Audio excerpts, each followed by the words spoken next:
Angioplasty treatment है उसको किस तरह से परफॉर्म किया जाता है? जब हम एंजियोग्राफी करते हैं, जिस तरह मैंने बताया कि कैनुला लगेगा, आर्टरी के अंदर एक कैथीटर जाता है, उसके ज़रिए हम दवाई दे के तो एंजियोग्राफी कर लेते हैं। अगर डिज़ीज़ 70% या उससे ज़्यादा है, अगर उसको स्टेंट की ज़रूरत है, तो हम एंजियोप्लास्टी भी सेम सेटिंग के अंदर कर देते हैं, और वो भी उसी तरह होती है जिस तरह एंजियोग्राफी होती है कि उसी कैनुला के थ्रू हम एक गाइड कैथीटर लेके जाते हैं हार्ट तक। एक छोटी सी पतली वायर होती है, जो वायर हार्ट की शरीयान के एंड तक हम पार कर देते हैं। फिर उस जगह को, जिस जगह के ऊपर तंगी है, उसको स्पेसिफाई करते हैं। पहले एक बैलून लेके जाते हैं, उस बैलून को इन्फ्लेट करते हैं, वो गुब्बारे की तरह होता है कि वो जिस जगह पे तंगी होती है उसको वो खोलते हैं। उसको हम अपनी ज़ुबान में बैलून एंजियोप्लास्टी भी कह देते हैं। पहले जब स्टेंट नहीं होते थे तो सिर्फ बैलून एंजियोप्लास्टी ही होती थी कि बैलून से उस जगह को खोल दिया जाता था, लेकिन कुछ टाइम के बाद वो तंगी दोबारा आ जाती थी जो शरीयान को बंद कर देती थी।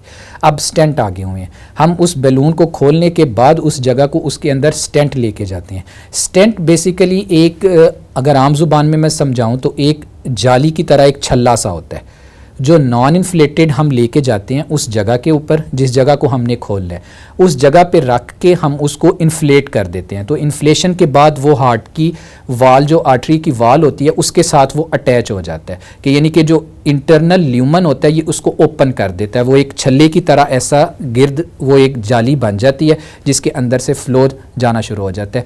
इस प्रोसीजर को हम एंजियोप्लास्टी कहते हैं।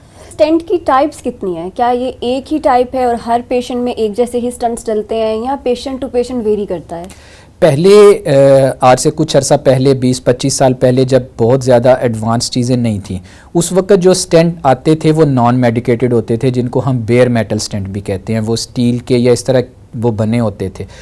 उसके देखा ये जाता था कि जब स्टेंट डाल जाता था तो कुछ टाइम के बाद वो स्टेंट बंद हो जाता था। अब जैसे जैसे एडवांसमेंट आनी शुरू हुई, अब वो स्टेंट के ऊपर भी एक मेडिसिन लगा देते हैं, जिसको हम मेडिकेटेड स्टेंट कहते हैं।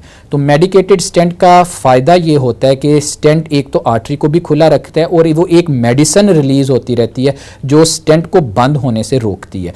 बाकी इनकी जनरेशन्स होती हैं, जिस तरह फर्स्ट जनरेशन थी, सेकेंड, थर्ड, फोर्थ जनरेशन के जैसे जैसे एडवांसमेंट हो रही है, तरक्की हो रही है, तो इन चीज़ों के अंदर भी बेहतरी आ रही है। और सारी बेहतरी का मकसद ही यही होता है कि जी कि हम इस टाइप का स्टेंट यूज़ करें, या इस टाइप की वो मेडिसिन यूज़ करें कि जिसमें उसके स्टेंट के बाद में बंद होने के चांसेस कम से कम हो। सो एंजियोप्लास्टी और बाईपास, इन दोनों में क्या फ़र्क है? कुछ बीमारियां ऐसी होती हैं कि जिसके अंदर हम एंजियोप्लास्टी बड़ा इजीली कर सकते हैं, कि एक फोकल लीजन था, एक जगह के ऊपर लीजन था, उसको हमने स्टेंट से खोल दिया। कई दफ़ा बीमारी हार्ट की आर्टरीज़ के अंदर इस तरह की होती है कि मल्टीपल जगह पे होती है, जिसमें हमें मल्टीपल स्टेंट यूज़ करने पड़ते हैं।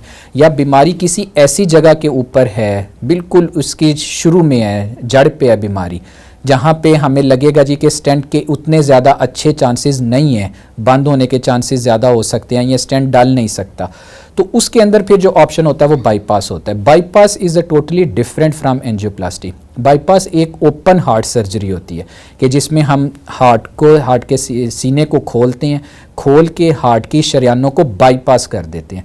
बाईपास का मतलब ही यही होता है कि जो बीमारी है वो उसी जगह पे होती है, लेकिन हम उस चैनल को या उस पाथवे को बाईपास कर देते हैं एक और शरीयान के साथ, कि नीचे हार्ट का फ्लो जो है वो प्रिजर्व रहे।